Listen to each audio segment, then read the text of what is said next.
좀 환자들에게 좀 어울리는 직업, 아니면 환자들에게 좀 추천할 수 있는 직업, 그런 게 있긴 할까요, 혹시?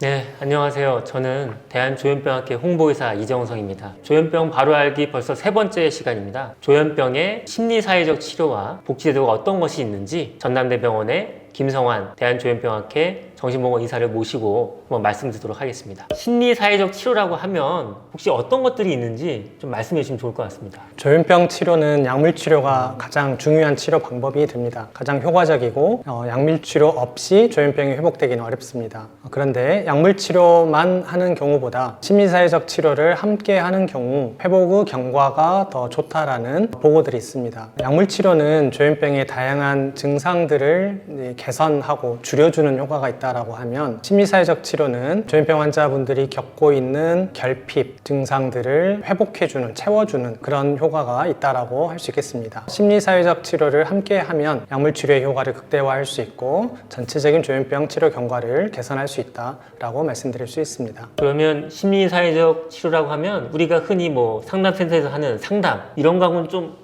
다른 거죠? 조현병 치료에 효과적인 심리사회적 치료는 10개 정도 있습니다. 그 중에 여러 나라에서 공통적으로 권고하는 과학적 근거가 가장 뚜렷한 심리사회적 치료는 5개 정도 있다고 할 수 있는데요. 첫 번째가 인지행동 치료, 그리고 가족 중재, 그리고 신체 건강 개선을 위한 여러 가지 중재 방법들, 조기 정신증, 즉 발병 이후 몇 년 이내에 집중적인 심리사회적 치료를 받는 경우 경과가 더 좋다라는 근거가 있고요. 끝으로 직업재활로서 지원고용이 권고되고 있습니다. 5개를 말씀해 주셨는데 그 중에 처음이 인지행동 치료였던 것 같아요. 근데 인지라 그러면 머리 좁게 하는 치료인가? 그런 생각하기 쉬운데 그걸 좀 더 이해하기 쉽게 말씀해 주시면 좋을 것 같습니다. 인지 기능 하면 집중력이나 기억력을 보통 이야기하는데요. 집중력이나 기억력을 개선하기 위한 인지 재활도 있습니다. 그런데 이제 가장 널리 권고되는 인지 치료라고 할 때 그 인지는 생각하는 방식을 이야기합니다. 합리적으로 생각을 해서 주변 상황들을 좀 더 편안하게 받아들일 수 있도록 도와주는 그런 게 인지 치료라고 할 수 있겠고요. 일상생활을 겪으면서 받는 여러 스트레스를 관리할 수 있도록 도와주는 것이 인지치료라고 할 수 있겠습니다. 환자들 생각하면 뭐 망상, 환청 같은 증상 얘기만 하는데 환자들의 어떤 가족관계, 직업관계 이런 거를 좀 도와주는 그런 치료도 있을 수 있는 거죠, 그러면? 네, 그렇습니다. 우리가 이제 조현병 환자분들이 사회에서 살아가면서 대인관계에서 다양한 스트레스를 겪고 있습니다. 다양한 가능성들을 생각하고 보다 합리적으로 생각하는 것이 대인관계에서의 스트레스를 조절하는 데 매우 도움이 됩니다. 그런 부분들이 넓게 보면 인지치료라고 할 수 있겠습니다. 아까 가족중재라고 봤던 것 같은데 가족중재는 어떻게 가족들에게 뭔가를 해주는 건가요? 네, 그렇습니다. 여러 만성질환 중에 조현병은 대표적으로 가족이 치료 프로그램에 참여하면 환자분들의 경과가 좋아진다라는 이런 여러 보고들이 있는데요. 그래서 가족중재는 크게 한 3가지 정도로 구성이 됩니다. 첫 번째는 질병에 대한 교육을 하게 되고요. 다음으로는 가족들 자체의 스트레스를 좀 개선해주는 그런 프로그램들이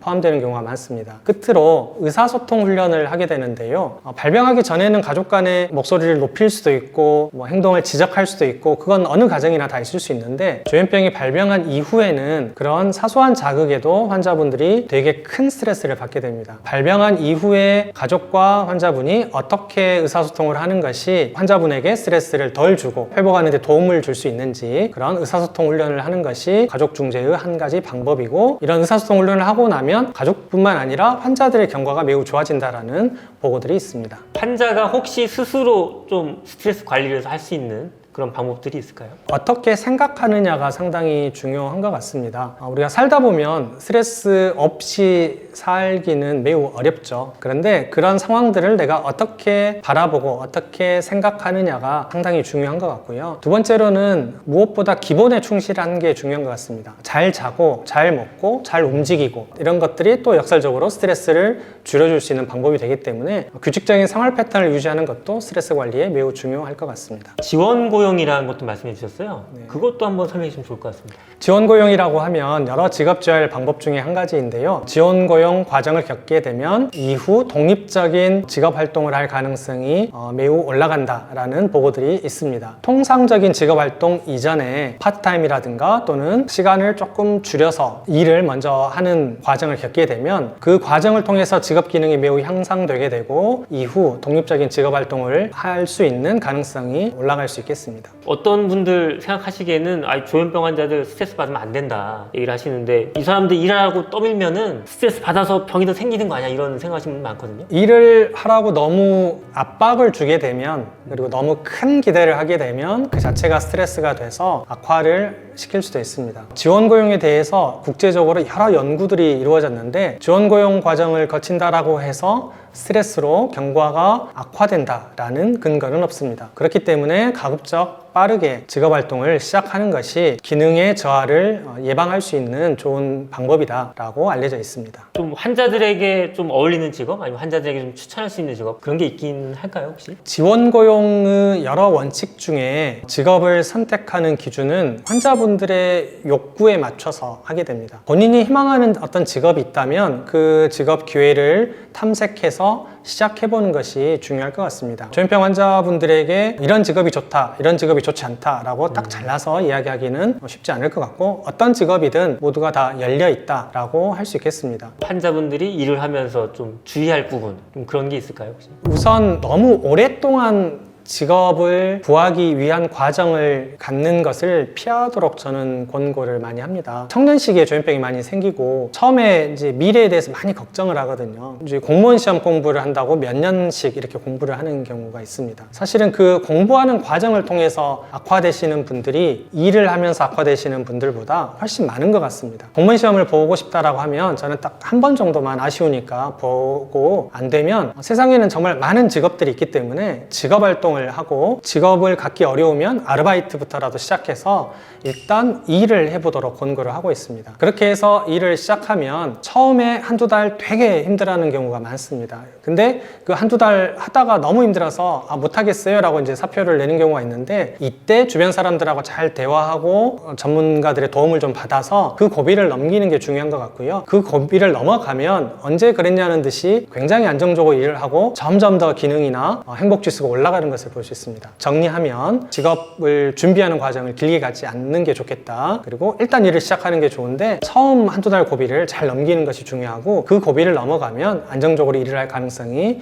매우 높다라고 말씀드릴 수 있겠습니다. 처음에 여러 증상이 이런 것 때문에 구하기 되게 어려울 것 같은데 국가에서 좀 지원해주는 제도가 있을까요? 앞서 말씀드린 대로 지원고용은 어느 정도 구조화된 그런 일자리에 들어가는 거기 때문에 장애인 의무고용 제도를 활용하는 것이 가장 좋다라고 이제 말씀을 드렸고요. 그래서 이제 조현병으로 치료를 하는 경우 장애 등록이 이제 가능하기 때문에 장애 등록을 통해 가지고 직업 기회를 넓히는 것이 매우 효과적이다라고 생각이 됩니다. 등록이라 그러면 어디 동사무소 가서 이렇게 신청하면 되는 건가요? 주민센터의 사회복지과에 가면 장애 등록과 관련된 과정들을 이제 알려줄 텐데요. 조현병은 장애 등록이 이제 가능한 질병 중에 한 가지입니다. 이 말은 모든 조현병 환자분들이 다 장애 등록이 된다라는 뜻은 아니고요. 1년 이상의 치료가 된 상황에서 담당 전문의 선생님이 장애 진단서를 이렇게 써주게 되면 그것을 의무기록과 함께 제출을 하게 되면 국민연금공단에서 심사를 하게 됩니다. 어느 정도 이제 기준에 맞다라고 하면 장애 판정을 해주게 되고 장애 등록이 된 이후에는 여러 복지 서비스를 이용할 수 있게 됩니다. 조현병 환자들은 오랜 기간 치료를 받아야 되는데 진료비 부담도 상당할 것 같거든요. 혹시 진료비를 좀 깎아준다거나 그런 제도는 없을까요? 건강보험공단에서 산정 특례 제도를 운영하고 있습니다. 암이라든가 심장병이라든가 여러 이제 중증 질환에 해당되는데요. 우리가 외래 진료를 하면 대학병원에서 30% 본인 부담을 하고 70%를 건강보험공단에서 돌려줍니다. 장기작용 주사제의 경우는 본인 부담이 60%이고 건강보험공단에서 40%를 이제 돌려주는데 산정 특례를 신청을 하게 되면 본인 부담이 일괄 10%로 줄어들게 되고 90%를 이제 건강보험공단에서 지불을 하게 됩니다. 김희태 교수님이 조기정신증이라는 얘기를 하셨어요. 이제 조현병이 본격적으로 나타나기 전에 그런 전 단계라고 하셨는데 뭐 약물 치료를 할 수도 있다 그러셨는데 혹시 이때 할 수 있는 뭐 심리사회적 치료 이런 것들도 있을까요? 이제 조기정신증이라고 하면 크게는 이제 두 가지 정도 개념이 있는데요. 하나는 발병한 지 2년 또는 5년 이내 이런 경우는 이제 발병 직후를 조기정신증이라고 표현하기도 하는데 이때를 우리가 이제 보통 골든타임이라고 하죠. 그래서 치료의 골든타임이라고 이야기하는 그 시기입니다. 조현병 발병 후 5년 이내에 어떻게 치료를 받느냐가 이후 경과를 좌우한다라고 할 정도로 매우 중요한 시기입니다. 두 번째 개념으로는 조현병 또는 정신증 고위험군, 임상적 위험군이라고 표현하는데요. 조현병이 아직 발병하지는 않았는데 그대로 가면